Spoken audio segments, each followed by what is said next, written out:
Dear students, in today's chapter, I will teach you how to change interrogative sentence into from direct speech to indirect speech। अर्थात आज हम सीखेंगे, जैसा कि हम पहले assertive सेंटेंस को चेंज करना सीख चुके हैं, उसी प्रकार आज हम सीखेंगे कि किस प्रकार से इंट्रोगेटिव सेंटेंस को डायरेक्ट स्पीच से इनडायरेक्ट स्पीच में कैसे बदला जाए। आइए देखते हैं इसके लिए क्या क्या रूल हैं, हम कैसे डायरेक्ट स्पीच से इनडायरेक्ट स्पीच में बदलेंगे। फर्स्ट रूल इज, पहला नियम यह है कि रिपोर्टिंग वर्ब सेड को हम आस्क या इंक्वायर्ड ऑफ में बदलेंगे। अर्थात सेड के साथ टू लगा हो या न लगा हो, लेकिन उसे आस्क्ड या उसकी जगह पर इंक्वायर्ड ऑफ भी लिख सकते हैं।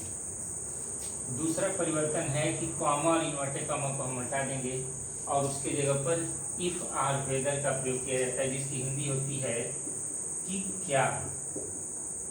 कि क्या हिंदी में होता है और इफ या वेदर का प्रयोग करेंगे। तीसरा परिवर्तन होगा कि रिपोर्टेड स्पीच यानी जो इन्वर्टेड कॉमा के अंदर होता है is written in assertive order. Assertive order का मतलब होता है साधारण क्रम। अर्थात रिपोर्टेड स्पीच को हम साधारण वाक्य की तरह लिखेंगे। अर्थात रिपोर्टेड स्पीच जो किसी न किसी क्वेश्चन वर्ड या किसी हेल्पिंग वर्ड से शुरू होगा, तो हम जब इसे इनडायरेक्ट स्पीच में बदलेंगे तो सबसे पहले हम सब्जेक्ट लिखेंगे यानी कर्ता लिखेंगे।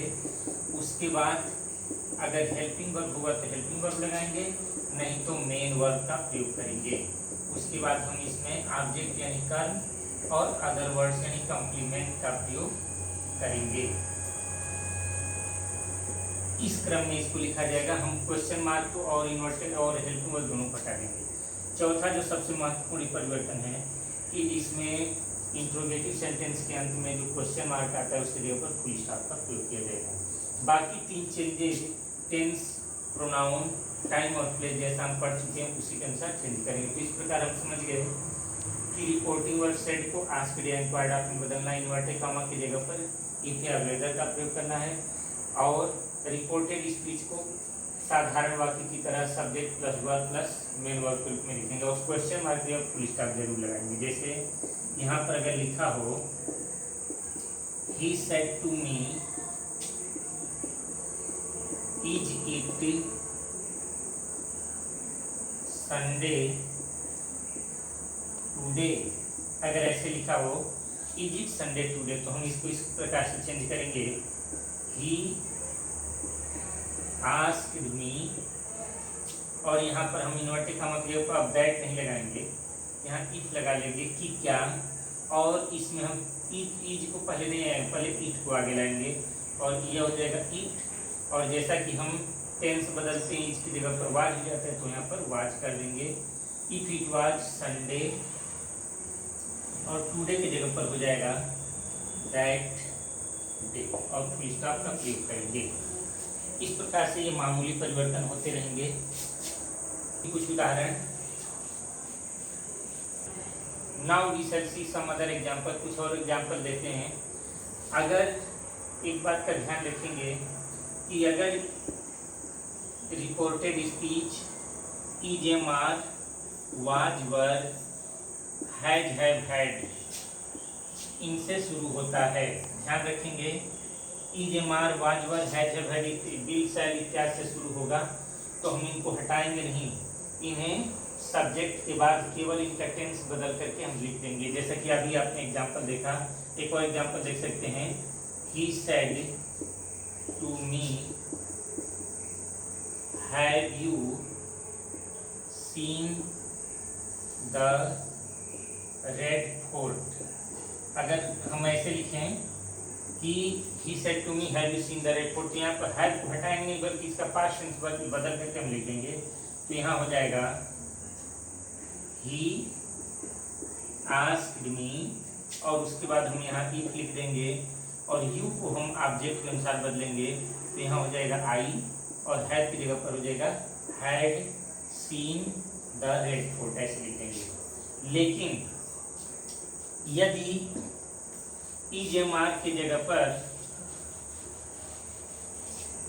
डू डज डिड का प्रयोग हुआ हो, यानी डू या डज आया हुआ हो, तो हम डू डज को हटाएंगे नहीं, सॉरी डू डज को हम हटा देंगे। डू डज के साथ अगर नॉट नो लगा हुआ हो तो हम डू डज को नहीं लिखेंगे, और उसके बाद हम सब्जेक्ट के बाद वी सेकेंड का प्रयोग करेंगे। अर्थात डू डज प्रेजेंट इंडेफिनिट है तो हम इसको पास्ट इंडेफिनिट यानी वी सेकेंड में बदल देंगे। जैसे he said to me do you love your country.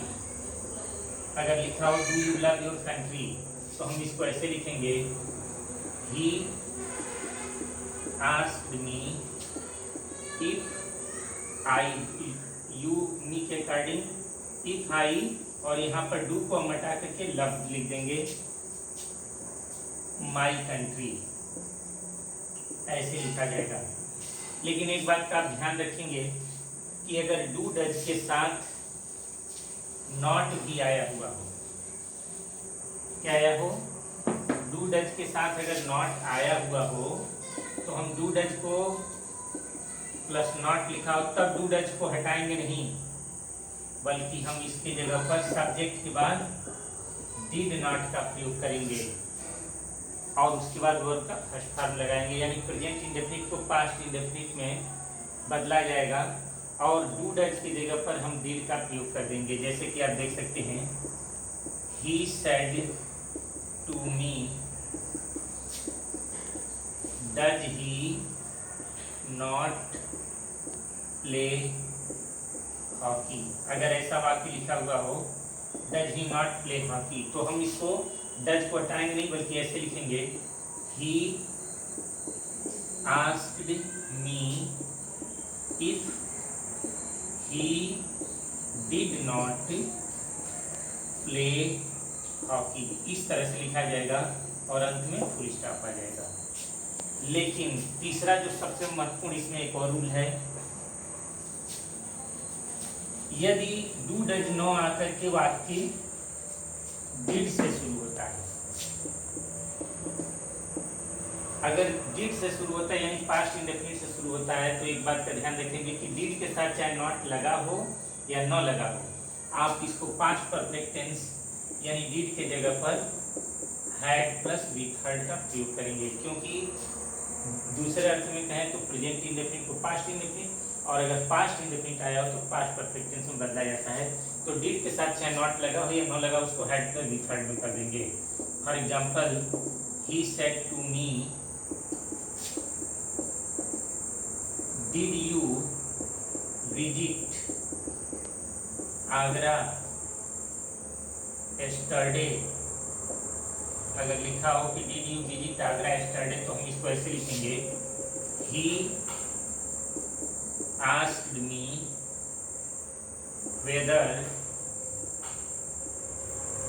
You बदलेगा मी के अकॉर्डिंग तो आई, अब यहाँ डिड की जगह पर हम हैड कर देंगे और विजिट की जगह पर विजिटेड लिख देंगे, विजिटेड आगरा, और एस्टरडे की जगह पर प्रीवियस डे। इस तरह से लिखा जाएगा।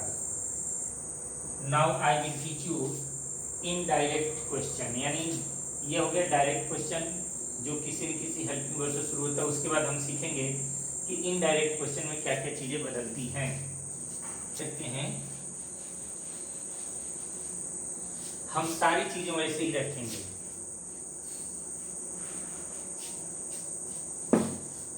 सेड को आस्क्ड या इंक्वायर्ड ऑफ में बदलेंगे, लेकिन कॉमा और इन्वर्टेड कॉमा की जगह पर, जो कॉमा और इन्वर्टेड कॉमा की जगह पर अब इफ या वेदर का प्रयोग नहीं होगा, बल्कि जो भी WH वर्ड होगा, व्हेन, वेयर, व्हाई, हाउ, जो भी WH वर्ड होगा बस उसको लिखेंगे। हम बाकी सारी चीजें वैसे ही रहने देंगे। अर्थात अब सब्जेक्ट के पहले इफ या वेदर न आकर के सब्जेक्ट के पहले अब WH वर्ड आएगा। For example, I said to him, सारे रूल यही रहेंगे और ऐसे लिखा जाए, वेयर डू यू लीव, और इसको चेंज करने के लिए आपको दिया जाए तो हम लिखेंगे यहाँ, आई आस्क्ड हिम। यहाँ पर अगर आप वेदर या इफ लगाते हैं तो बिल्कुल गलत होगा। हम इसी WH वर्ड का कॉम्प्लेक्स की भांति, कॉम्प्लेक्स सेंटेंस की भांति, अब इसका अर्थ सिर्फ कहाँ नहीं हो जाएगा, बल्कि इसका अर्थ जब हम जोड़ेंगे तो इसका अर्थ हो जाएगा कि कहाँ। तो आई आस्क्ड हिम वेयर, और वेयर के तुरंत बाद सब्जेक्ट आएगा, न कि हेल्पिंग वर्ब आएगा। इस बात का ध्यान रखेंगे, वेयर ही, और जैसा कि ये प्रेजेंट इंडेफिनिट है तो हम यहाँ पर पास्ट इंडेफिनिट कर देंगे और फुल स्टॉप लगा देंगे। अब इसका अर्थ हो गया I asked him where he lived, तो इसका अर्थ हो गया मैंने उससे पूछा कि कहाँ वह रहता था, मैंने उससे पूछा कि वह कहाँ रहता था, ऐसे होगा। उसी तरह और भी एग्जांपल देख सकते हैं, she said to me, she said to me why are you so late today. I said to him, she said to me, why are you so late today? उसने मुझसे पूछा तुम आज इतने देर क्यों। तो हम इसको ऐसे लिख सकते हैं, she asked me। अब यहाँ पर why ही, why का अर्थ हो जाएगा कि क्यों, अंडरस्टूड।